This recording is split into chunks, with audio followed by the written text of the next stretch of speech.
नमस्कार। आज हम बात करेंगे वक्फ संशोधन अधिनियम 2025 पर। ये एक नया और काफी अहम कानून है।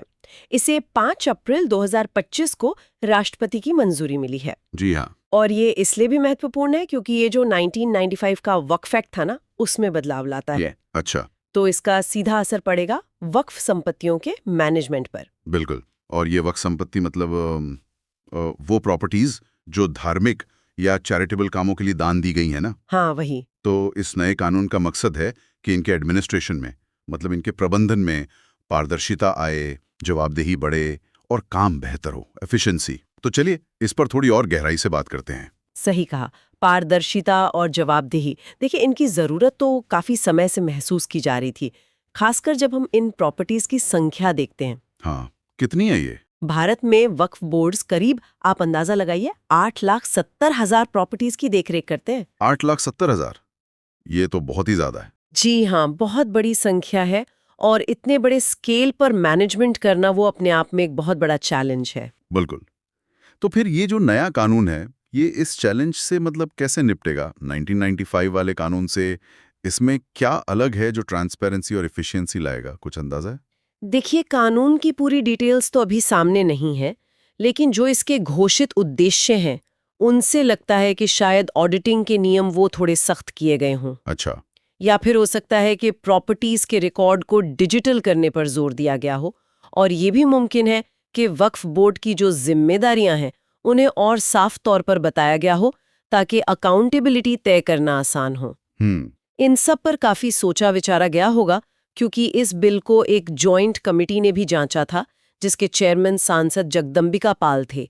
31 सदस्य थे उसमें। जो एक पार्लियामेंट्री कमेटी ने जांच की, ये तो दिखाता है कि इस पर काफी मतलब ध्यान दिया गया है। और आपने जो बताया कि इतनी सारी संपत्तियां हैं, क्या ये पूरे देश में एक जैसी फैली हुई हैं या कुछ खास इलाकों में ज्यादा हैं? नहीं, ये एक जैसी नहीं है। इनका डिस्ट्रीब्यूशन काफी अनइवन है, मतलब असमान है। सबसे ज्यादा वक्फ प्रॉपर्टीज, करीब 27%, वो उत्तर प्रदेश में है। 27% अकेले यूपी में? जी हाँ।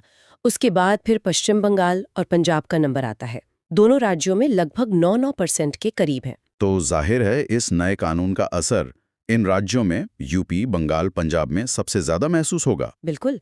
और यहीं पर इसके असरदार तरीके से लागू होने की असली परीक्षा भी होगी। आपने कहा कि ये 1995 के कानून में संशोधन करता है, लेकिन मैंने सुना है कि इसने एक बहुत पुराने कानून को भी हटा दिया है। हाँ, ये भी एक अहम बात है इसमें।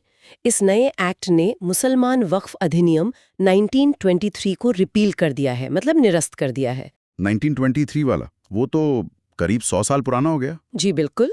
औपनिवेशिक काल का कानून था वो। तो उसे हटाने की कोई खास वजह, मतलब सिर्फ पुराना था इसलिए, या उसमें कोई दिक्कत थी जो आज के टाइम में प्रॉब्लम कर रही थी? देखिए, 1923 का जो कानून था, हम्म। वो उस समय की जरूरत के हिसाब से बना था। हम्म।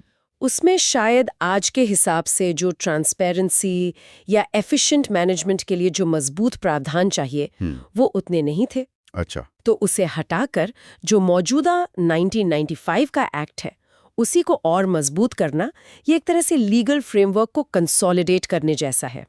मतलब सुसंगत बनाना और आज की चुनौतियों के लिए बेहतर तैयार करना। समझ गया। पुराने बिखरे हुए नियमों की जगह एक ज्यादा इंटीग्रेटेड, एक यूनिफाइड सिस्टम बनाने की कोशिश है ये। ठीक है। तो कुल मिलाके ये नया वक्फ संशोधन अधिनियम 2025 देश भर में फैली करीब 8.7 लाख वक्फ संपत्तियों का मैनेजमेंट बेहतर करने का लक्ष्य रखता है। हाँ। ज्यादा पारदर्शी, ज्यादा जवाबदेह, खासकर यूपी, बंगाल, पंजाब जैसी जगहों पर। और साथ ही इसने एक 100 साल पुराने कॉलोनियल कानून को भी हटा दिया है। तो अब आगे क्या? इसका मतलब क्या है, इसका व्यापक असर? हाँ, ये एक सोचने वाली बात है।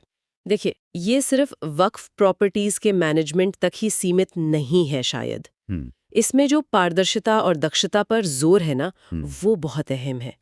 और ये हमें एक बड़े सवाल की तरफ ले जाता है कि जब हम वक्फ जैसी इतनी विशाल सामुदायिक संपत्ति के मैनेजमेंट में ट्रांसपेरेंसी और एफिशिएंसी लाने पर इतना फोकस कर रहे हैं, हाँ।